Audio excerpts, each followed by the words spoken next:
नमस्कार दोस्तों इस वीडियो में बात करेंगे कि इंडियन रेलवे के स्टेशन मास्टर का सिलेक्शन और प्रोसेस क्या है और उनके सैलरी में बेसिक के साथ साथ कौन कौन सा अलाउंसेस जुड़ता है। तो दोस्तों जैसा कि आप जानते होंगे कि इंडियन रेलवे का स्टेशन मास्टर जो ग्रुप सी का पोस्ट होता है, अगर हम इनके मिनिमम क्वालिफिकेशन की बात करें तो आपका किसी भी एक सब्जेक्ट में ग्रेजुएशन होना ज़रूरी है, तभी आप इसके फॉर्म को फिलअप कर पाएंगे। साथ ही अगर हम एज की बात करें तो इनमें मिनिमम एज 18 साल है और मैक्सिमम 32 साल। साथ ही अगर आप ओबीसी हैं तो आपको 3 साल छूट मिलता है, अगर आप SC ST हैं तो आपको 5 साल छूट मिलेगा और जो भी छूट भारत सरकार के द्वारा निर्धारित किया गया है वो सभी आपको मिलेंगे। दोस्तों इनकी वैकेंसी जो है RRB की तरफ से निकलती है और जो कि NTPC कंडक्ट करवाती है। दोस्तों इनमें 2 एग्ज़ाम होती है, एक CBT 1 और CBT 2। CBT 1 जो कंप्यूटर बेस्ड टेस्ट होता है जिसमें कि ऑब्जेक्टिव टाइप के क्वेश्चन पूछे जाते हैं। अगर आप उनको क्वालिफाई कर जाते हैं तो उनके बाद आपका साइको होता है। साइको कंप्लीट होने के बाद आपका मेरिट लिस्ट बनता है। उनके बाद आपको डॉक्यूमेंट वेरिफिकेशन के लिए बुलाया जाता है। डॉक्यूमेंट वेरिफिकेशन कंप्लीट होने के बाद आपको मेडिकल के लिए बुलाया जाता है और मेडिकल टेस्ट कंप्लीट होने के बाद तो आपके घर पर ज्वाइनिंग लेटर भेजी जाती है। ज्वाइनिंग लेटर पाने के बाद आपको निर्धारित टाइम पर रिपोर्ट करना होता है और उनके बाद आपको ट्रेनिंग पर भेजी जाती है। दोस्तों ट्रेनिंग में इसमें आपका जो ग्रेड पे होता है 2800 होता है, जबकि आपका ट्रेनिंग पीरियड कंप्लीट हो जाएगा जब फर्स्ट ड्यूटी कीजिएगा उसमें 4200 होगा।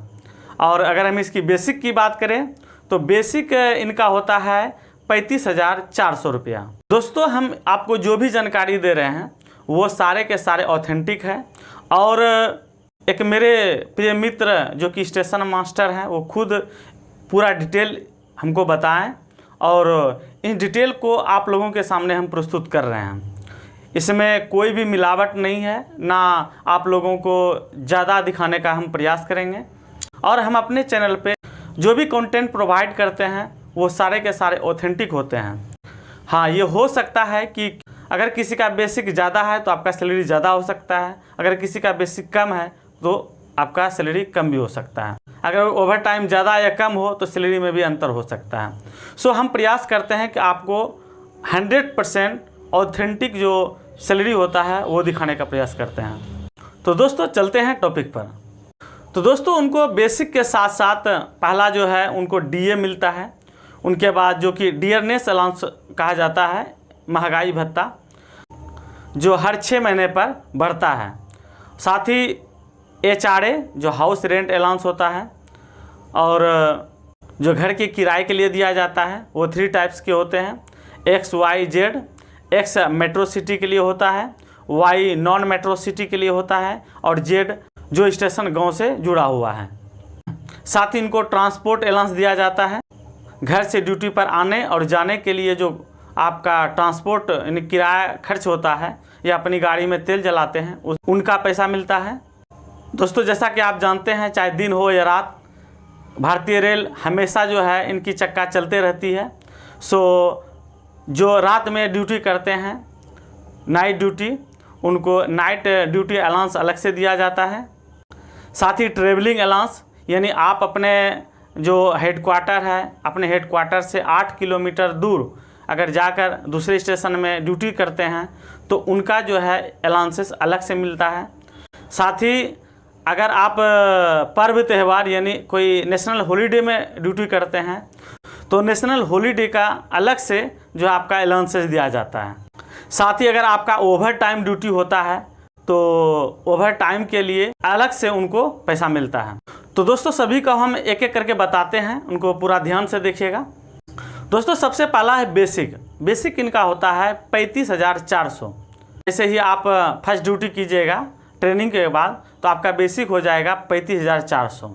उनके बाद हो जाता है आपका DA जिसे कि डियरनेस अलाउंस, जैसा कि हम बता चुके हैं। यह होता है बेसिक का 38%, यानी अभी जो जुलाई 2022 जुलाई के बाद जो है 38% हो गया है।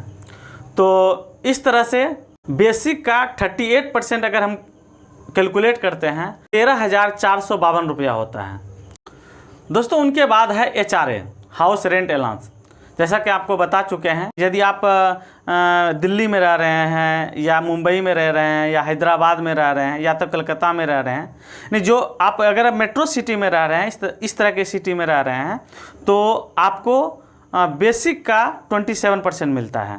अगर हम 35,400 का 27% करते हैं तो 9,558 रुपया होता है। और वाई प्रकार के सिटी में रहते हैं, जैसे कि मीडियम टाइप के जो सिटी होते हैं, तो उनमें 18% यानी बेसिक का 18%, 35,400 का 18% करते हैं तो 6,372 रुपया होता है। और अगर आप रिमोट एरिया में रहते हैं, गांव से जुड़े हुए हैं, जेड टाइप का HRA मिलता है, 35,400 का 9% होता है। और अगर हम कैलकुलेट करते हैं तो ये होता है 3,186 रुपया। दोस्तों उनके बाद है TPT। अगर आप X टाइप के सिटी में रह रहे हैं तो उनमें मिलेगा 4,824 रुपया। YZ टाइप के सिटी में रह रहे हैं तो आपको 2,412 रुपया मिलेगा। और नेक्स्ट है नाइट ड्यूटी अलाउंस, यानी इसमें यूनिट के हिसाब से मिलता है। एक 6 घंटे का एक यूनिट होता है और 6 घंटे का आपको मिलता है, यानी एक यूनिट का मिलता है 259 रुपया, 259। अगर आप एक महीने में 8 यूनिट भी करते हैं, ये मिनिमम है क्योंकि 8 यूनिट से ज़्यादा ही हो जाता है, तो मिनिमम हम इसमें लिया है कि 8 यूनिट भी करते हैं तो आपका 259 गुना 8 करते हैं तो आपका 2,072 रुपया होता है। नेक्स्ट है ट्रेवलिंग अलाउंस, TA। जैसे अगर कोई स्टेशन में स्टाफ का कमी है या इमरजेंसी में स्टेशन मास्टर को कहीं छुट्टी में जाना पड़ा, तो उसकी भरपाई करने के लिए जो अलग से स्टेशन मास्टर जाते हैं, 12 घंटा का 800 रुपया प्रतिदिन के हिसाब से दिया जाता है। और अगर आपका घंटा जैसे कि 8 घंटा है तो उनसे थोड़ा कम होता है, और 6 घंटा है तो उनसे कम होता है। तो इस तरह से जैसा कि मेरे दोस्त बता रहे थे, 2-4 यूनिट महीने में जो है ना बाहर करना पड़ जाता है। सो उनके हिसाब से अगर हम देखते हैं तो अगर 4 भी ड्यूटी आप आउट ऑफ हेडक्वार्टर करते हैं तो आपका 8 चौके 32 यानी 3,200 रुपया अलग से आपका सैलरी में जुड़ जाता है। दोस्तों स्टेशन मास्टर में सबसे जो मेन है वो है ओवर टाइम। होता क्या है कि अभी जो है स्टेशन मास्टर का जो है कमी है, जिसके कारण कि जो अभी स्टेशन मास्टर हैं उनको ओवर ड्यूटी करना पड़ रहा है, मजबूरी से करना पड़ रहा है, तो उनके लिए अलग से उसको अलाउंसेस दिया जाता है। कहने का मतलब है रेलवे अगर आपसे कुछ भी ड्यूटी लेती है तो अलग से उनका अलाउंसेस आपको दिया जाता है। यानी 1 घंटा अगर वो ज़्यादा ड्यूटी करेंगे तो उनको 280 रुपया अलग से बनेगा। तो वो बता रहे थे एवरेज में 10,000 से 12,000 के बीच में मिल जाता है ओवर टाइम का। तो अगर हम सारे यानी बेसिक के साथ साथ सारे अलाउंसेस को हम ऐड करते हैं तो हम देखते हैं कि तो ग्रोस सैलरी जो बनता है वह है 69,136 रुपया। लगभग आपका 80,000 का सैलरी पर मंथ बन जाता है।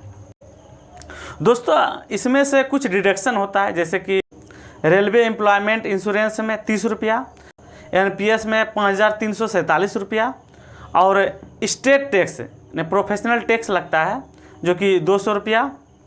कहीं कहीं जगह नहीं लगता, जैसे कि दिल्ली में नहीं लगता है और कहीं कहीं स्टेट में लगता है। तो इस तरह से अगर 3 डिडक्शन करते हैं तो लगभग 7,377 रुपया डिडक्शन हो जाता है। अगर हम नेट सैलरी की बात करें तो ग्रोस माइनस रिकवरी, ग्रोस 69,136 रुपये में 7,377 रुपया माइनस करते हैं तो नेट सैलरी जो है वह मिलता है 71,759 रुपया। दोस्तों साथ ही इसमें आपका ड्रेस अलाउंस एनुअल होता है जो कि 10,000 रुपया होता है, और बोनस 18,000 के लगभग होता है।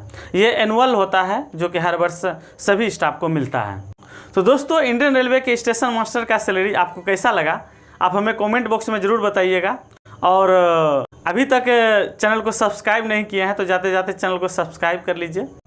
तो दोस्तों इस वीडियो में बस इतना ही, फिर हम मिलते हैं नेक्स्ट वीडियो में। धन्यवाद।